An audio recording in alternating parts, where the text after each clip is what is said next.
Hello दोस्तों, good evening. आज के लेक्चर में हम सिलेबस के अनुसार हिंदी का लेक्चर देखेंगे, जिसमें हम पर्यायवाची को कवर करेंगे और मोस्ट इम्पॉर्टेंट क्वेश्चन जो पर्यायवाची के आते हैं उसको कवर करेंगे।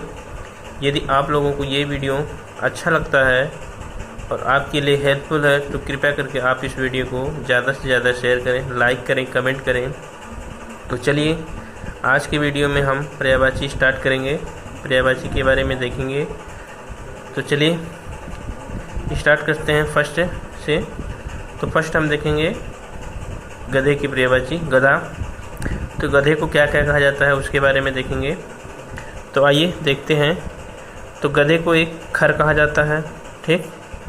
खोता कहा जाता है, ये मोस्ट इम्पॉर्टेंट है। धूसर, शंख कर्ण कहा जाता है, लंबकर्ण कहा जाता है, चक्रीमान कहा जाता है और राशव कहा जाता है।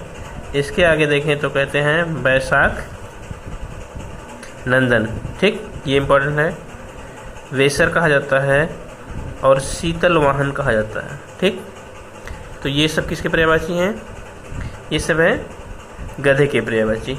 खर, खोता, दूसर, शंखकर्ण, लंबकर्ण, चक्रीवान, राशव, वैशाख नंदन, वेसर और शीत वाहन, ठीक। आगे देखते हैं शेर का पर्यायवाची। तो शेर के पर्यायवाची में देखते हैं तो पहला हो जाएगा मृगेंद्र, ठीक। दूसरा पंचानन, तीसरा शार्दुल, चौथा हो जाएगा हरि, पांचवा मोस्ट इम्पॉर्टेंट है नाहर, केहरी, केसरी। ये तीनों बहुत इम्पॉर्टेंट है, काफ़ी बार पूछे गए हैं।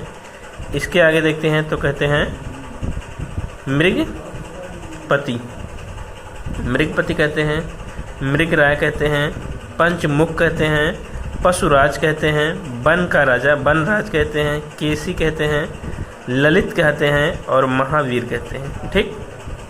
तो ये सब किसके पर्यायवाची हैं? शेर के। सारे पर्यायवाची मोस्ट इम्पॉर्टेंट हैं। हमने वही पर्यायवाची लिया है जो पूछे जाते हैं और इसको बहुत सर्च करके लिखा है। सारे पर्यायवाची एक ही बुक में आपको नहीं मिलेंगे, तो इसलिए इसको मैं बहुत कंठस्थ करके लिखा हूँ, तो इसको देखना ना भूलें। थर्ड आपको देखने को मिलेगा सूर्य।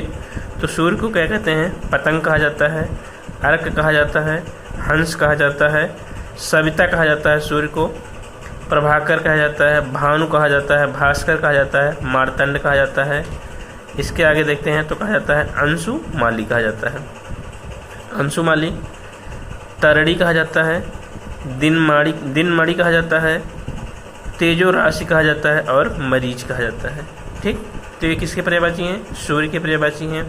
आगे देखते हैं इसी क्रम में। तो सर्प का पर्यायवाची आता है।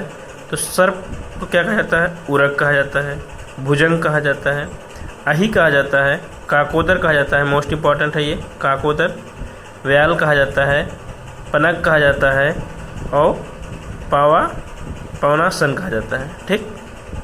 आगे देखते हैं मछली का, मोस्ट इम्पॉर्टेंट है। तो मछली का क्या हो जाएगा? मीन कहते हैं इसको, मज या मख कहते हैं, सफरी कहा जाता है, जल जीवन कहा जाता है, मकर कहा जाता है, मचामच कहा जाता है, इसको मचान कहा जाता है और डलूमी कहा जाता है, मोस्ट इम्पॉर्टेंट है, ठीक।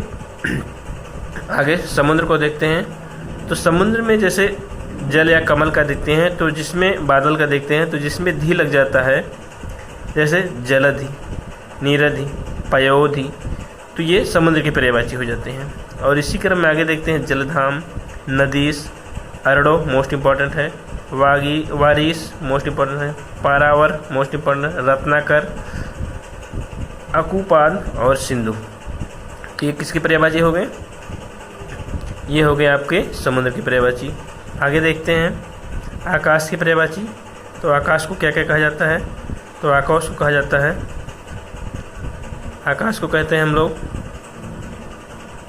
अब्र कहते हैं, अर्श कहते हैं, ऊर्ध्वलोक कहते हैं, अनंत कहते हैं, छायापच कहते हैं, पथ कहते हैं, तारापथ कहते हैं, नाग कहा जाता है, फलक कहा जाता है, पुष्कर कहा जाता है, शून्य कहा जाता है, अंबर कहा जाता है, दीव कहा जाता है, धौत कहा जाता है, धूलोक कहा जाता है।